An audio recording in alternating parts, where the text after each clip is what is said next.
Good morning all of you.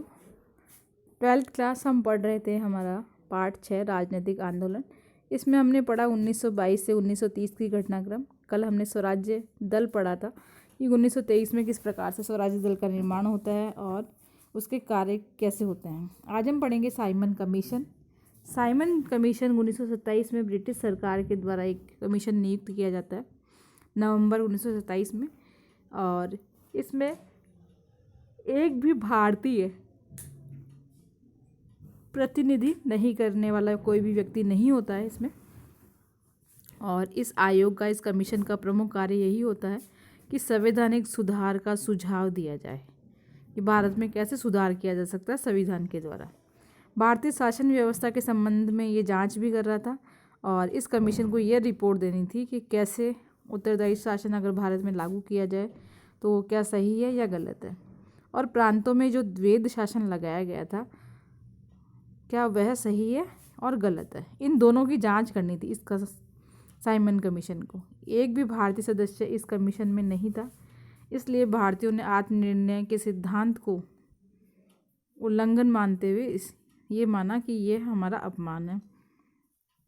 Congress ने 1927 में एक अधिवेशन हुआ मद्रास में, दिसंबर 1927 में, जिसके अध्यक्ष थे डॉक्टर अंसारी। इन्होंने भी यही माना कि साइमन कमीशन का बहिष्कार किया जाए, इसका विरोध किया जाए। हिंदू महासभा, लिबरल फेडरेशन और मुस्लिम लीग,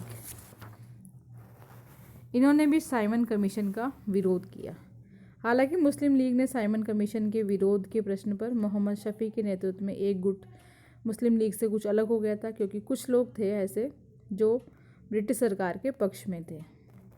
साइमन कमीशन 3 फरवरी 1928 को बम्बई पहुंचा। साइमन कमीशन जैसे ही भारत पहुंचा, सारे पूरे भारत में राष्ट्रव्यापी आंदोलन उसके विरोध में प्रारंभ हो गया।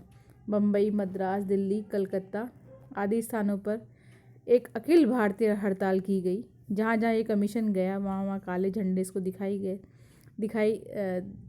दिखाए गए और साइमन वापस जाओ, go back, Simon go back, इस प्रकार के नारे भी दिए गए, विरोध किया गया।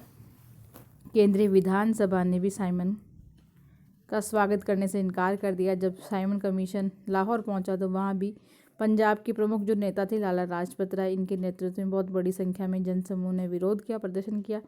और इस पर ये जो जनता जो विरोध कर रही थी, इस पर पुलिस ने लाठियाँ बरसाई और लाठी चार्ज में लाला लाजपत राय भी घायल हो गए और कुछ समय बाद उनकी मृत्यु हो गई।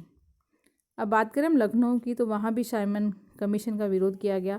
प्रदर्शनकारियों के साथ पंडित गोविंद बल्लभ पंत और जवाहरलाल नेहरू, इनको भी चोट आई। पटना में साइमन कमीशन के स्वागत में ब्रिटिश अधिकारियों ने गाँव से गाड़ियाँ भर भर के लोगों को लाए, और जैसे ही वो पटना पहुँचे वो लोग गाँव के, उन्होंने गाड़ियों से उतरकर साइमन कमीशन का विरोध किया और प्रदर्शनकारियों के साथ मिल गए और वहाँ पर इस साइमन कमीशन का विरोध करना शुरू कर दिया।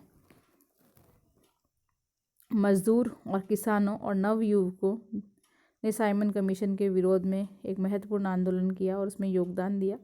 साइमन कमीशन विरोध थी इस आंदोलन ने अंग्रेजों के विरुद्ध राष्ट्रव्यापी जन आंदोलन को तीव्र कर दिया। विभिन्न दलों और नेताओं ने एकजुट होकर के संवैधानिक सुधार की एक वैकल्पिक योजना बना करके साइमन कमीशन को जवाब देने की सहमति जताई।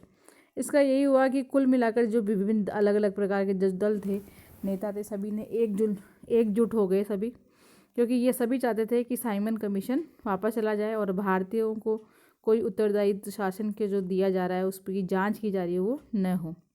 तो इन्होंने एक वैकल्पिक योजना बनाई और जो साइमन कमीशन था उसको जवाब देने की सहमति जताई। इस प्रकार आज हमने पढ़ा साइमन कमीशन।